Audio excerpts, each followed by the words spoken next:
Years passed. The world did not change for Idris, not in the way storms move mountains or cities rise from stone. It changed in quieter ways, in the way his footsteps no longer hesitated when he crossed the orchard, in how he no longer waited for permission to speak. He lived now near a river town in eastern Mizran, a place where fig trees grew without asking why, and children left prayers in glass bottles.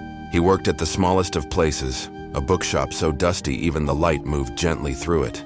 He rarely spoke unless spoken to, but when he did, his words carried the weight of someone who had earned silence. The journal he once carried now sat on a shelf behind the counter, not hidden, not displayed, simply waiting. He had sent a copy of it, carefully rewritten by hand, to an address he wasn't sure existed anymore. And one day, years later, he received a single envelope in return. There was no name on it, no return address. Just one sentence written in familiar, uncertain handwriting. I read every page. He didn't cry.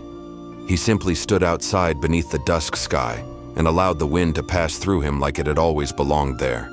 Idris was now in his mid-40s. Still lean, still quiet, hair silvering at the temples. His voice, though rarely used, had deepened, not from age but from peace. He still wore simple linen, still walked slowly, still rubbed his thumb against his palm when he remembered pain. But now he wrote every morning with the same silver pen, often while sitting beneath the tree behind the bookshop. He never wrote to escape anymore. He wrote to remain.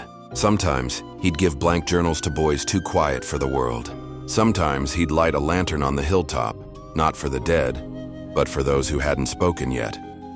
And when asked once by a child who he used to be, Idris said this: I was once a man who believed silence meant safety. Now I know silence can mean return. Far in the mountains beyond the sky's reach, people still tell stories of men who walk alone. They call them the silent ones, those who carry journals and never raise their voices but whose words bloom long after they're gone. Some say Idris was the first. Others say he was simply the first to come back. But under the fig trees of Mizran, where the wind whispers softly in the leaves, they only call him the man who finally listened, and the sky as always listens back. Author's note: thank you for walking with Idris beneath the silence and through every chapter of his return. If this story reached something inside you, I hope you'll share it, review it, or send it quietly to someone who needs it. This is the end of his journey, but perhaps only the beginning of yours. Amir.